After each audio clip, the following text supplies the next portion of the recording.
تختی نمبر 2 صفحہ نمبر 22، مرکبات۔ مرکبات کے معنی ملا کر لکھے ہوئے حروف کے ہیں۔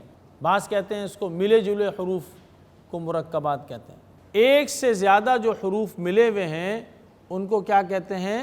مرکبات۔ اس کے پڑھنے کے اندر چند باتوں کا سمجھنا ضروری ہے۔ بات سمجھ میں آ گئی؟ پہلی بات کیا ہے؟ مرکبات کے معنی ملا کر لکھے ہوئے حروف کے ہیں۔ دوسری بات کیا ہے؟ حروف کو ملا کر لکھنے کی صورت میں ان حروف کی شکل بدل جائے گی۔ جیسے لام اور الف کو ملایا جائے تو اس کی شکل بدل جائے گی، لام لکھیں گے اور اس کے اوپر الف رکھیں گے، مرکبات کے اندر حروف کی شکل بدل جائے گی، ٹھیک ہے؟ تو یہ جو بدلے ہوئے حروف ہیں ان کی پہچان کا ہونا ضروری ہے۔ اس کے بعد بدلے ہوئے حروف کی پہچان کا طریقہ کیا ہے؟ پہچان کرانے کا، چھوٹا بچے ہیں، تا کے نقطے اوپر ہیں، ٹھیک ہے؟ اگر اس کو نیچے رکھ دیں تو کیا بنے گا؟ یا بن جائے گا۔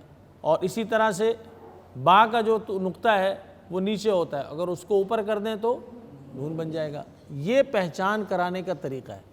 الحمدللہ آپ کو تو پہچان ہے، تمام حفاظ بیٹھے ہوئے۔ چوتھی بات کیا ہے؟ یہاں پر حروف کی ادائیگی مفردات کے حروف کی طرح ہوگی۔ بات سمجھ میں آ رہی ہے؟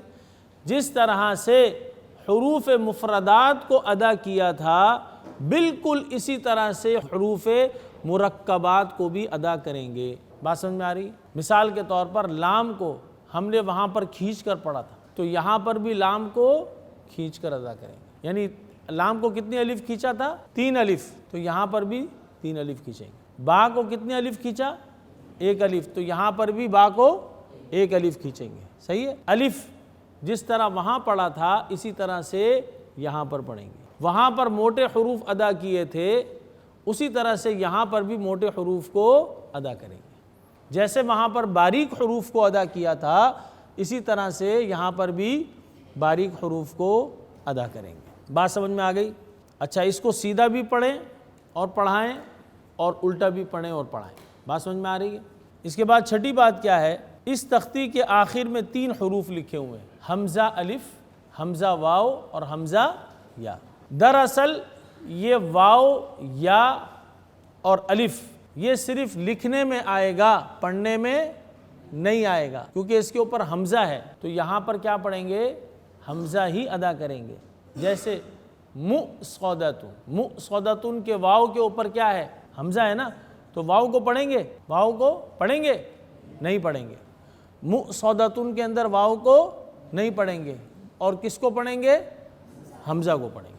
قُرِئَ، اس کے اندر یا کے ساتھ حمزہ لکھا ہوا ہے، تو یا کو پڑھیں گے یا حمزہ کو پڑھیں گے؟ تو اس وجہ سے حضرت قاری طاہر رحیمی صاحب رحمۃ اللہ علیہ فرماتے ہیں کہ اس کو پڑھنے کا طریقہ یہ ہے کہ ان 3 حروف کو ہم پڑھیں گے، حمزہ بشکل الف، حمزہ بشکل واو، حمزہ بشکل یا۔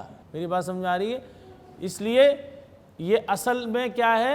حمزہ ہے، الف واو اور یا نہیں ہے۔